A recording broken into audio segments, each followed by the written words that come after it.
Hey Raider Nation, it's your boy Raider Alex back with another video. If you're new here and love all things Raiders, make sure to like, comment, and subscribe to the channel. Now, let's dive right into today's topic. The Las Vegas Raiders did it again. They won. The Raiders have back-to-back victories in the 2024 regular season, something they haven't done all season until now. It was an interesting game with a lot to talk about. Before the game, there was something unexpected. The Raiders' flight was delayed. They didn't land in New Orleans until around 1 a.m., which was not ideal for the team. I was worried that this might affect their performance, especially since the Raiders have struggled in East Coast games before due to time differences and travel, but surprisingly, the team didn't seem to be affected by jet lag and fought through the challenges well. So, let's talk about that victory. You all know my opinion on the Raiders winning games right now. I'm actually hoping they lose. I was hoping for a 2-15 record so we could secure a higher draft pick. But, as you can see, things didn't go as planned. The Raiders have now won 2 games in a row, which is pretty surprising. It feels like Antonio Pierce and a lot of the players are fighting for their jobs. And honestly, I can't blame Antonio Pierce or the players. It's their job to play and win. I've always said that players and coaches don't tank games, but sometimes the organization does. The decisions made higher up can make it harder for the team to win. The real issue here is that it seems Mark Davis still hasn't decided what to do with Antonio Pierce. That's probably why Pierce feels so much pressure to win every game, even if it's not the best choice for the team's future. I know a lot of you are happy about the win, but looking at the big picture, we're out of the playoffs. These victories won't matter much 6 months from now. In the long run, we probably won't remember these 2 wins against the Jacksonville Jaguars and the New Orleans Saints, who are struggling right now and don't even have their starting quarterback.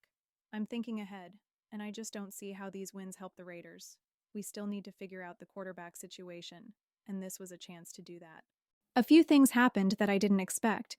First, the Jacksonville Jaguars won their game, but the biggest surprise was that the New York Giants went out and beat the Indianapolis Colts.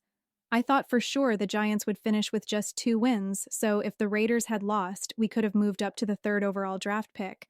But now that we won, we've dropped all the way back to the 9th overall pick. This is crazy to me. Yes, we've won 2 games in a row, but this has still been a terrible season. It's hard to believe that after one of the worst seasons in a long time, we might not even be in the top 10 in the NFL draft. There are so many bad teams this season, and that's what makes this win tough for us. If we end up with the 9th overall pick, there's just not as much we can do with it.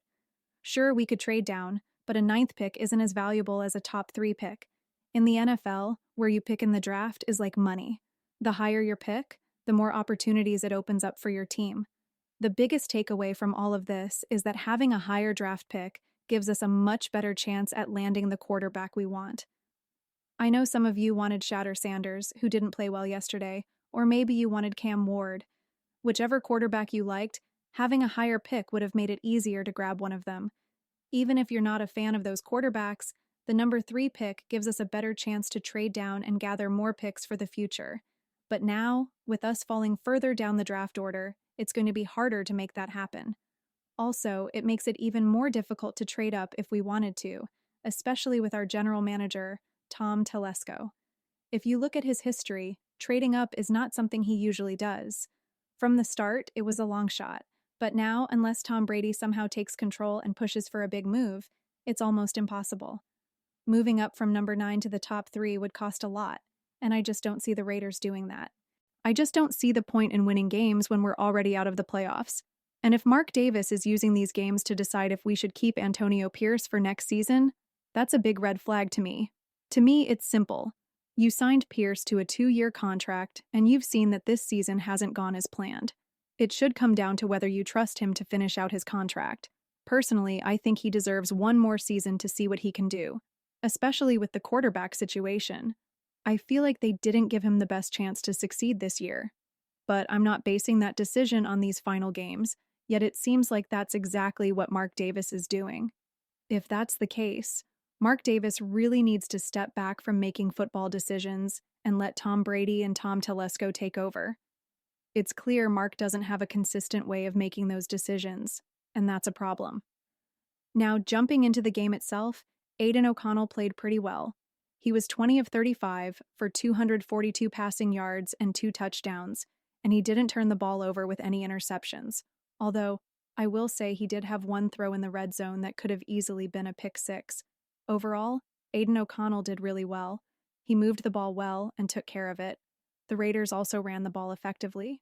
Amir Abdullah had 20 carries for 115 yards, which was a big surprise. Brock Bowers continues to impress. He had 7 catches for 77 yards and set several records. He's definitely been the bright spot of the season for the Raiders and will be key for future seasons. The defense also did a great job forcing turnovers, which has been a struggle all season. We got 2 interceptions on Spencer Rattler. However, I'll say that these types of games need to be taken with a grain of salt. The Saints are a bad team and already eliminated from the playoffs. Plus, Spencer Rattler is their backup quarterback, and he didn't look great last week against the Green Bay Packers. So while it's nice to get the win, it's tough to fully assess these games.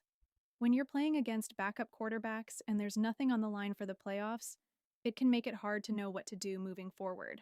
I've believed for weeks now that the Raiders should have already started focusing on next season and the future.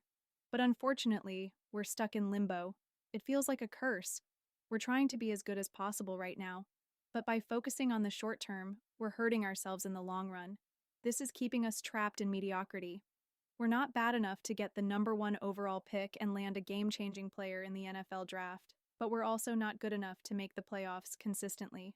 That's the biggest issue. Now, the Raiders have dropped to the 9th overall pick in the draft. But I want to hear from you, Raider Nation. What do you think about this win? How do you feel about us falling so far in the draft standings? And do you think this kind of win gives Antonio Pierce a chance to stay as head coach next season? Let me know your thoughts in the comments below. That's it for today's video. If you're new to the channel and love Raiders-related content, make sure to like, comment, and subscribe. I'll see you guys in the next one.